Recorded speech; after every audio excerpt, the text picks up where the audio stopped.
우리가 다시 말씀으로 돌아와서 오늘 빌립보서 4장을 이어서 강해합니다. 너희 관용을 모든 사람에게 알게 하라 라는 제목으로 말씀 나누기를 원합니다. 우리 김가빈 자매님이 이번 주가 마지막이에요? 내일? 에? 내일 가요? 우리 가빈 자매가 꽤 오래 있어서 아예 눌러 앉은 줄 알았는데 또 다시 가야 돼. 호주로 이제 유학 가운데 있는데 다시 또 호주 가서 또 여러 가지 또 삶을 이어갈 것 같습니다. 우리 가빈자매 있는 동안 참 좋았는데 더 있어도 되는데 이렇게 또 이렇게 호주 생활할 때 또 이렇게 안전하고 또 신앙 가운데 잘 이어가길 기도해 주시기를 바랍니다. 오늘 말씀은 이제 빌립보서를 계속 4장을 이어가면서 이제 사도 바울의 겉면 속에서 굉장히 우리가 밀접하게 늘 생각하고 봐왔던 말씀 구절들입니다. 오늘 특별히 이 말씀 구절 가운데 이 관용이라는 이 덕목에 대해서 우리가 신앙적으로 어떻게 이 관용을 이룰 수 있을까 한번 주목해 보고자 합니다. 이 성경에 나오는 성품이라는 주제는 늘 굉장히 많은 의미를 담고 있습니다. 그러니까 세상 가치 기준에서 우리가 성품을 논하는 정의가 아니라 이 성경만이 말하고 있는 다시 발견하게 되는 의미들이 있습니다. 세상에서 말하는 사랑, 우리의 사랑과는 다르죠. 세상이 말하는 소망, 우리와는 다릅니다. 세상이 말하는 겸손, 우리와는 또 다릅니다. 그래서 하나님 입장에서 우리의 성품이 성경적으로 어떻게 해석되어져야 할지를 봐야 하는데 항상 그렇습니다. 그래서 성품의 문제가 그러한데 오늘 말씀의 이 관용이라는 성품에 대해서 그저 우리가 아는 너그럽고 선량하게 대하는 태도 정도가 아니라 어떤 의미로 우리가 관용의 덕목을 취해야 할지를 성경적 의미로 찾아보려 합니다. 당시의 국가들은 대부분 이 유럽 사회는 로마가 점령하고 있었습니다. 그리고 이제 사상적으로는 헬레니즘 사상, 그리스의 사상이 지배하고 있었죠. 그러니까 사전적인 의미로 관용이라는 것은 훌륭한 인격에 근거한 합리성을 말합니다. 그래서 바울은 이를 하나님의 인격에 근거한 합리성으로 채택하고 있는 것이죠. 그러니까 하나님의 성품에 관하여서 어떤 합리적인 말과 태도를 취할 것인가, 이 관용의 문제를 우리가 다루게 됩니다. 인간의 인격이 아닌 하나님의 인격에 근거해서 생각해 보는 것. 그러니까 오늘 말씀에 나오는 이 주제들도요, 우리 입장에서 생각하는 것이 아니라 하나님 관점에서 다시 재해석해서 봐야 합니다. 그리고 그 끝의 결과가 관용이 어떤 덕목인지를 보게 되는 것이죠. 먼저 그 첫 절, 우리가 4절을 한번 같이 읽어볼까요? 4절 시작. 주 안에서 항상 기뻐하라. 내가 다시 말하노니 기뻐하라. 주 안에서 항상 기뻐하라. 참 말씀은 좋은데 여러분 삶에서 날마다 시마다 때마다 기뻐하고 계십니까? 쉽지 않죠. 이 말씀을 그대로 실천하기란 사실 거의 불가능에 가까운 것 같아요. 오늘도 저도 계속 기뻐했는가 돌아보면 참 어렵죠. 어떻게 항상 기뻐할 수 있겠어요? 그리고 기뻐할 만한 상황이 아닌데 어떻게 기뻐할 수 있겠습니까? 이 중간고사가 다가오고 있나요? 뭐 학기 시작한 지 얼마 되지도 않는데 중간고사를 망쳤습니다. 기뻐할 수 있나요? 망쳤다. 그래도 기뻐하자. 쉽지 않죠. 사업이 잘 되지 않습니다. 취직에 실패했습니다. 대학 진학에 실패하고 결혼에 자꾸 실패가 됩니다. 그러면 항상 기뻐하라는 이 말씀이 내 말씀으로 진짜 반영되어지기가 쉽지 않다라는 것이죠. 그러면 이 말씀은 그래도 억지로라도 하하하 웃어라라는 말씀일까요? 그런 것 같지는 않습니다. 그런 사람들은 실성 내지는 스마일 마스크 증후군 뭐 이런 부류인데, 그러니까 억지로 기뻐하라는 게 아니에요. 그러니까 자기 최면식으로 그래도 기뻐해야 돼 하면서 웃어보자, 웃는 자가 인류다 뭐 이러면서 그 내용이 아닙니다. 여기서 우리가 역설로 다시 우리가 해석하고자 하는 것은 기뻐하라 라는 명령은 표면적인 기쁨을 강요하는 차원이 아니라 이 명령어의 주도권은 하나님께 있다라는 것입니다. 그러니까 내가 너희를 반드시 궁극적인 기쁨의 자리로 이끌어 갈 것이다 라는 의지를 표현하고 있는 것이죠. 그러니까 우리 편에서 어떻게 하면 항상 기뻐할까를 고민하는 게 아니라 하나님 편에서 나를 궁극적으로 기쁨의 자리로 이끌고 가신다는 그 의미를 우리가 생각하라 라는 것입니다. 그러므로 지금은 내가 낭만과 절망 가운데 있지만 하나님이 기쁨의 주권을 갖고 계시니 그 주도권을 갖고 계신 하나님께서 나를 기쁨의 자리로 이끌어갈 것이다 라는 것을 보고 믿으라 라는 것이죠. 그래서 이것을 항상 기뻐하라 라는 표현으로 우리에게 권면하고 있는 것입니다. 그러니까 우리가 궁극적으로 도착할 지점은 기쁨이다라는 거예요. 여러분, 우리는 죽음에서 생명으로 옮겨진 참 기쁨을 소유한 자들입니다. 그러므로 우리의 삶의 수많은 사건과 굴레 속에서 하나님은 항상 그 기쁨의 자리를 옮겨놓는다라는 것이죠. 그래서 신앙인들은 회복 탄력성이 좋아야 돼요. 내가 좀 힘들어도 다시 말씀으로 기쁨으로 끌고 오는 거죠. 그래서 자꾸 말씀으로 회복을 하는, 기쁨의 자리로 나아가게 하는, 내가 하는 게 아니라 말씀이 나를 이끄는 것이죠. 결국 주도권은 하나님께 있다라는 것입니다. 성경은 늘 그렇습니다. 우리 쪽에서 하라 하지 말아라 라는 것을 생각하기 이전에 하나님께서 우리에게 먼저 하셨다라는 거예요. 성경의 모든 명령은 우리에게 무언가를 요구하기 이전에 하나님이 이미 계획하셨고 그의 성품에 근거해서 요구하고 계십니다. 그래서 하나님은 사랑이시니 사랑 가운데 권면하는 거죠. 하나님은 긍휼이시니 당장 하라는 게 아니라 긍휼과 자비의 마음으로써 속히 돌아오라고 말씀하시죠. 그러니까 우리 편에서 뭔가 해야 되고 하지 말아야 되는 것이 아니라 먼저 모든 성경의 명령은 하나님 편에서부터 그의 성품으로부터 출발한다라는 것이죠. 우리의 신앙도요, 우리가 먼저 선택해서 믿는 것 같지만 그렇지 않습니다. 하나님께서 우리를 어둠에서 불러내셔서 피로 값주고 사신 그분이 우리를 먼저 선택하고 부르셨다라는 사실입니다. 오늘도 이 자리에 여러분의 의지와 두 발로 나온 것 같지만 하나님의 부르심으로 나오게 된 줄 믿습니다. 그러니까 우리가 믿는 믿음이에요. 그런데 나온 것뿐만 아니라 우리를 어떠한 상황 가운데에서도 기쁨이라는 목적지로 이끌고 가고 계신다라는 것이죠. 그래서 그 길 가운데 하나님께서 함께함을 느껴가야 합니다. 기억하십시오. 우리의 편에서가 먼저가 아니라 주님 편에서가 먼저입니다. 그래, 마찬가지로 이렇게 해석을 하면 6절에 나오는 내용도 마찬가지입니다. 6절을 한번 읽어볼까요? 6절 시작. 아무것도 염려하지 말고 다만 모든 일에 기도와 간구로 너희 구할 것을 감사함으로 하나님께 아뢰라. 염려하지 말아라. 여러분, 오늘도 얼마나 많은 염려를 하셨습니까? 저도 이제 2부 예배가 끝나면 바로 또 상담이나 또 목자 교육이나 이런 걸 왔다 갔다 하다 보면 염려가 돼요. 이거 시간 맞출 수 있을까? 이거 준비할 시간이 될까? 오늘만 해도 예배 은혜를 또 누리면서도 오늘도 2부 예배 때 참 사랑이란 말씀을 묵상하면서 참 은혜가 된다. 내가 사랑을 다시 회복해야지 하면서도 또 이제 예배가 끝나고 막 사역에 바쁜 분주한 시간을 보내다 보면 막 여러 가지 염려가 또 들어와요. 이렇게 나약합니다. 근데 오늘 6절은요, 아무것도 염려하지 말라고 또 권면합니다. 매일 염려가 쓰나미처럼 내 생각과 마음을 괴롭히는데 어떻게 염려를 안 할 수 있겠어요? 사도 바울 본인도, 이 말을 한 본인도요, 고린도 후서 11장에 보면 날마다 여러 위험과 적신 가운데에 교회에 대한 염려에 눌려서 지냈다고 고백을 해요. 그러니까 교회 걱정 막 이런 거 하면서 막 눌려 사는 거예요. 그러니까 우리의 일상과 같이 사도 바울도 염려한 거예요. 근데 그런 사도 바울이 6절에 아무것도 염려하지 말려.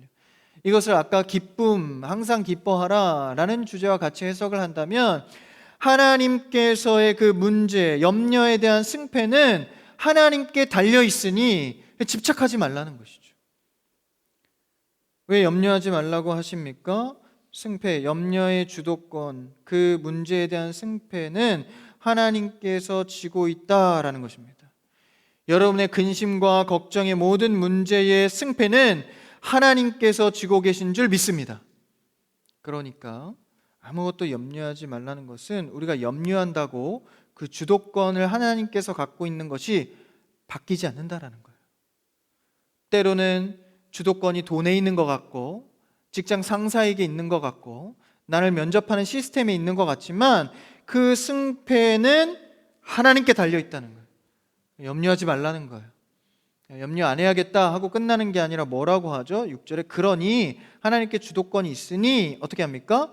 모든 일에 기도와 간구로 너희 구할 것을 하나님께 아뢰라. 할렐루야. 그러니까 주도권이 하나님께 있으니까요, 먼저 하나님을 찾으라라는 거예요. 염려하지 말고 하나님께 그 주도권을 가진 분께 구하라라는 것이죠. 그런데요, 여기서 어떻게 구하래요? 감사함으로 구하라라는 거예요. 왜 감사라는 제목이 들어갔을까요? 앞의 내용과 연결할 수 있습니다. 감사는 이미 우리를 항상 기뻐하라, 기쁨의 목적지까지 이끄실 하나님이기 때문에 그 감사함으로 염려를 구하라는 거예요. 염려는 되지만 또 기쁨의 과정 속에서 기쁨으로 끌고 가실 거지, 감사하다 이 마음을 갖고 구하라라는 것입니다. 그러니까 이 원리 속에서 우리는 시작하신 이도 끝내시는 이도 하나님이라는 사실의 믿음 속에서 주님께 아뢰라는 것이죠. 그럼 기도의 내용이 어떻게 되겠습니까? 주님, 내 힘으로는 안 됩니다. 주도권이 있는 하나님을 의지합니다. 그러면서 뭐 하는 거죠? 항복을 선언하는 거예요.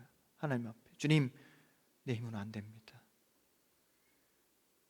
나의 항복을 통해 하나님을 향한 신뢰를 표현하면서 주님께 나아가는 것이죠. 이것에 대한 극단, 어떤 절정으로 치닫는 게 뭐죠? 금식하며 기도하는 거예요. 집중하며 기도하는 겁니다. 이번에 우리 고난주간 때 우리는 경건훈련 때 한번 했는데 전교인 저녁 금식을 합니다. 월요일부터 금요일 고난주간까지. 그래서 저녁 5시부터 다음날 새벽예배 끝나는 6시까지 금식을 하는데요, 이 금식의 의미가 중요합니다. 금식을 절대로 조건적으로 달면 안 됩니다. 내가 이렇게 금식하며 기도했으니 무언가 되어야 한다라는 이 수식으로 기도하면 절대 안 됩니다. 여러분, 금식은요, 조건으로 거는 게 아니라 금식은 고백입니다. 따라해 볼까요? 금식은 신앙 고백입니다.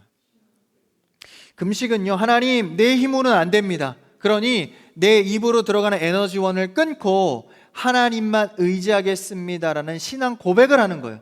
이랬으니까 들어주세요가 아니라 주님, 내가 이렇게 주님을 의지합니다 표현하는 것이죠. 마찬가지입니다. 여러분, 찬양하면서 찬양의 소리를 은혜롭게 내면서 내가 오늘 코드를 잘 맞추고 박자 잘 맞추셨으니 무엇을 좀 주세요, 조건절로 걸 수 있나요? 아니에요. 음치든 박치든 그냥 하나님께 내 마음을 올려드리는 거예요. 금식도 기도도 마찬가지입니다. 그래서 기도와 간구로 감사함으로 아뢰는 것이기 때문에 우리가 어떤 우리의 의와 우리의 조건으로 구하는 것이 아니다라는 것이죠. 오직 힘과 능력과 주권은 주님께 있습니다. 주님께 매달리는 표현일 뿐입니다. 그래서 그 고백을 통하여서 하나님의 자비와 은혜와 응답을 기대하게 되는 것이죠. 기억하십시오. 우리의 기도와 찬양과 금식은 절대 조건절이 되어서는 안 됩니다. 금식은 신앙 고백입니다. 단식 투쟁이 아니에요. 이렇게 막, 그렇죠? 그래서 우리는 올바른 주 안에서의 신앙 고백을 기도와 간구로 감사함으로 주님께 아뢰입니다. 우리의 신앙 고백은 내 힘으로 안 됩니다. 주님께서 항상 기뻐하라, 염려하지 말라, 주도권은 하나님께 있으니, 그렇죠? 그래서 우리는 두려워하지 말고 주님 손에 있으니 내가 주의 자녀로서 고백하는 것이다, 믿음 갖고 나아가는 것이죠. 이런 염려를 주님께 맡기고 기쁨도 주 안에 있으니 이런 상태로 내 삶에 비춰지는 성품이 무엇입니까? 5절, 그 다음 절 5절 한번 읽어볼까요? 5절 보면 시작. 너희 관용을 모든 사람에게 알게 하라. 주께서 가까우시니라. 이런 기쁨과 염려하지 않음을 통하여서요, 사람들이 알게 하래요. 야, 저는 왜 기뻐할 상황이 아닌데 저렇게 기뻐하지? 야, 이거 누구나도 근심한 일인데 왜 저는 근심하지 않고 저렇게 자유하지? 이것을 알게 하라는 거예요. 뭐로요? 너희 관용을. 그러니까 이런 태도가 바로 관용이다라는 것입니다. 기뻐하라, 염려하지 말라는 말과 관용은 하나의 맥을 이룹니다.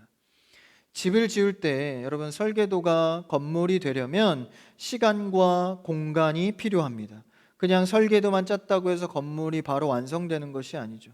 그래서 우리도 구원의 설계도를 이미 받았지만 완성되기까지 시간과 공간이라는 터널을 반드시 지나야 합니다. 예수님께서 영단번의 역사로 우리를 한 번에 구원하셨지만 이제 시간을 통해서 여러 삶에서 그 구원을 확인해 가는 것이죠. 이런 삶의 과정 속에서 우리는 주님께 주도권이 있고 이미 얻은 구원으로 생각하여 기쁨과 또 염려하지 않음으로 살아가게 됩니다. 그러면서 하나님은 나라는 작품을 만들기 위해서 때로는 고난과 시련 속에 우리를 던져놓게 되죠. 이때 우리가 가져야 할 덕목이 바로 관용입니다. 관용은 염려하지 않고 모든 것에 참되며 주 안에서 주님이 이끌 것을 확신하고 기뻐하는 태도입니다. 그러면 우리의 마음에 영적인 여유가 들어오는 거예요. 여러분, 매력 있는 사람이 어떤 사람인 것 같습니까? 이 마음과 이 생각에 여유가 있는 사람입니다. 사람을 대해보면 이 사람 참 여유 있다, 이런 사람이 참 매력이 있거든요. 사람을 받아낼 줄 알고 여유 있게 말할 줄 알고. 그거는 육신적인 여유를 넘어서 우리는 관용, 성경적인 여유, 영적으로 하나님이 어차피 내 안에 주도권을 갖고 계시기 때문에 너무 근심하지 말자. 내 안에 영적인 여유가 들어오는 것이죠. 그럼 오늘 내가 할 일이 무엇인가? 감사함으로 주께 아뢰죠. 이 과정의 모습, 형태를 관용이라 하는 것이죠. 그것을 풀어서 8절 9절에서는 이렇게 말합니다. 오늘 읽진 않았는데 한번 읽어볼까요? 4장 8절 9절입니다. 한번 읽어볼까요? 시작. 끝으로 형제들아, 무엇에든지 참되며 무엇에든지 경건하며 오르며 무엇에든지 정결하며 무엇에든지 사랑받을 만하며 무엇에든 칭찬받을 만하며 무슨 덕에 있든지 무슨 기림이 있든지 이것들을 생각하라. 너희는 내게 배우고 받고 듣고 본 바를 행하라. 그리하면 평강의 하나님이 너희와 함께 계시리라. 모든 것에 참되고 모든 것에 사랑받을 만한 정결하며, 이게 다 뭐예요? 우리 안에 기쁨과 근심 걱정을 안 하게 되니까 관용, 내 마음에 영적 여유가 들어온 거예요. 사랑할 수 있게 되고 참되게 되고 받을 수 있게 되고. 육신도 그래요. 여러분, 육신이 피곤하면 정신적으로 아무리 맑아도 한계가 있습니다. 말에 실수를 하게 되고 일이 힘들어지고, 그렇죠? 그래서 여러분, 육신도 관리를 잘해야 돼요. 하물며 영적인 것에 대해서 우리가 하나님 편에서 생각해내지 못하면 이런 여유가 다 사라지게 되는 것이죠. 그래서 우리의 마지막은 결국 기뻐할 수밖에 없게 준비하신다는 하나님을 생각할 때 염려의 파도를 이겨내고 우리의 승패가 하나님 손에 있다는 것을 확신하며 세상 사람들의 어떠한 우겨쌈 가운데에서도 여유 있게 대응하는 것이죠. 여러분, 성도들은요, 맞불 작전을 하면 안 됩니다. 세상에서 나한테 공격하는 것을 그대로 맞불을 놓으면 안 됩니다. 무력으로 대응하던가 혹은 더 거친 복수를 한다던가 그런 유혹들이 있죠. 이런 유혹들을 주님의 주권을 생각하며 이겨내는 것이 관용입니다. 내 안에서 스스로 생성되는 게 아니에요. 하나님이 계시기 때문에 관용으로 대하게 되는 것이죠. 우리는 가장 강력한 힘, 그리스도가 나를 구원하신 십자가 힘이 내 안에 있습니다. 그러므로 영적인 여유를 부릴 수 있는 것이죠. 예수님의 십자가 능력은요, 세상이 보기에는 무력해 보였습니다. 그러나 하나님께 끝까지 순종한 그리스도가 그 승리를 거머쥐었던 것처럼 우리도 그 승리를 하나님께서 주신다라는 확신 가운데에 끝까지 묵묵하게 주의 방법으로 나아가는 겁니다. 그래서 여러분, 고소고발하는 일들이 살다 보면 있을 수 있어요. 그런데 웬만하면 관용으로 처리하십시오. 내 안에 여유로 하십시오. 이제 고소고발하는 거 보면요, 대부분 다 말에서 시작합니다. 뭐 엄청난 일로 고소하고 그럴 것 같잖아요. 그렇지 않습니다. 말 한마디 기분 나빠서, 그죠? 그 말 때문에 엄청나게 복잡한 일들이 생기는 거예요. 근데 우리는 하나님께 주권이 있다고 생각하는 사람들이기 때문에 가진 것은 많은데 신앙도 좋은 사람이 있어요. 그건 뭡니까? 가진 것으로 사는 것이 아님을 증명하는 사명이 있습니다. 그러니까 여러분, 가졌다고 무조건 좋은 게 아니에요. 왜냐하면 가졌으면 신앙인들은 그것으로 내가 이것만으로 살지 않는다는 것을 증명해야 됩니다. 가지지 않은 사람도 가진 것 없어도 예수로만 산다는 걸 증명해내야 합니다. 그런데 가지지 않은 자는 더 가져야 살 것처럼 노력하고 가진 자는 가진 것만으로 살 수 있다고 착각하는 것은 신앙인의 태도가 아닙니다. 적게 가졌건 많이 가졌건 예수로만 살 수 있다는 사실을 증명해내야 됩니다. 그것이 관용의 모습인 것이죠. 영적인 여유로움입니다. 그래서 세상 보기에 여기서 아까 5절에 어떻게 했어요? 모든 사람이 알게 하라. 그러니까 세상이 보기에도 야, 너는 돈은 많은데 돈으로 사는 사람은 아니구나. 야, 너의 여유는 돈에서 나오는 게 아니구나. 너의 여유는 네가 좋은 대학 갔다고 나오는 게 아니구나. 좋은 회사 다니고 SK 하이닉스 다닌다고 우쭐대면서 야, 역시 SK 다니니까 와, 자신감이 있구나. 그게 아니라 예수 믿어서 네가 그렇구나. 이것을 눈치채게 해야 된다는 거예요. 아무리 봐도 눈치가 안 채죠. 곤란한 거죠. 관용이 없는 겁니다. 우리는 저는 무슨 힘으로 사는가 굉장히 중요한 주제입니다. 또한 역설로 저 사람은 이 정도 상황이 무너져야 되는데 어떻게 저렇게 버텨갈까?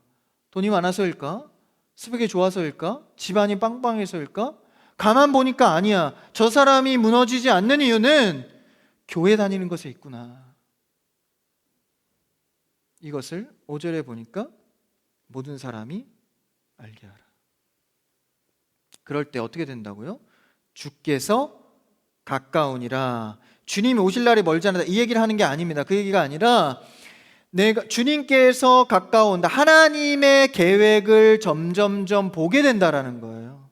이런 관용으로 살다 보면 주님과 가까워진다. 주님, 이래서 나를 참게 하시고 이래서 내가 주로 살게 하시는구나. 주의 계획이 여기 있었구나를 점점 발견하게 된다라는 것입니다. 여러분, 하나님은 우리를 향한 계획이 있습니다. 그래서 우리라는 작품을 만들어내기 위해서 적극적으로 일하고 계시죠. 그럴 때 우리의 성품은 관용으로 하나님께서 기쁨으로 이끄신다는 것을 믿고 근심을 내려놓고 주 앞에 계속해서 전진해 갈 때 하나님 일들이 보여진다는 것이죠. 기억하십시오. 힘들고 어려울수록 하나님의 그림이 드러나고 있다는 사실을 기억하십시오. 그래서 주의 일로서 하나님 안에서 관용의 성품을 품고 살아가기를 바랍니다. 7절만 읽고 마칠까요? 7절 같이 마지막 절 시작. 그리하면 모든 지각에 뛰어난 하나님의 평강이 그리스도 예수 안에서 너희 마음과 생각을 지키시리라. 아멘. 하나님께서 우리를 지키신다는 거예요. 예수 안에서. 걱정하지 말라는 거죠. 바울은 감옥 안에서 거적대기 하나를 덮고 있으면서도 내게 능력 주시는 자 안에서 내가 모든 것을 할 수 있다고 고백합니다. 우리의 상황을 보지 않고 보이지 않는 하나님을 의지할 때 실제 철창을 부수고 나가는 능력이 아니더라도 어떤 형편에서도 무너지지 않고 견딜 수 있는 능력을 주신 겁니다. 일이 해결되지 않는다고 염려하지 마십시오. 견딜 만한 힘을 주십니다. 기도 응답이 되지 않는다고 초조해하지 마십시오. 하나님과 가까워지고 계십니다. 그것을 믿고 나아갈 때 우리가 품어야 할 성품은 관용입니다. 저 사람은 무엇으로 저렇게 견뎌 나갈까? 다 넘어지는데 저는 어떻게 저렇게 멘탈을 잘 관리할까? 이런 지점이죠. 그때 우리는 말없이 우리의 삶으로 대답해야 합니다. 이것이 바로 성경에서 말하는 관용입니다. 주님의 기쁨을 생각하며 항상 기뻐하고 근심과 염려를 주님께 맡기며 그분의 주도권을 믿는 것입니다. 여러분, 염려의 파도 속에서도 영적인 여유가 있는 모든 신앙인들 되기를 주님의 이름으로 축원합니다. 그래서 우리의 인생이라는 뱃속에 키를 잡고 계신 분은 주님이라는 사실을 깨닫고 결국 기쁨의 항로 속에 그 끝은 하나님의 놀라운 계획과 놀라운 그림을 보게 하실 것이다. 이런 관용을 품고 세상을 바라볼 수 있기를 바랍니다. 오늘 여러분 안에 있는 하나님의 관용이 여러분의 모든 생각과 근심, 꼬리에 꼬리를 무는 생각들을 지키셔서 하나님의 평강 속에서 살아갈 수 있기를 주님의 이름으로 축원합니다.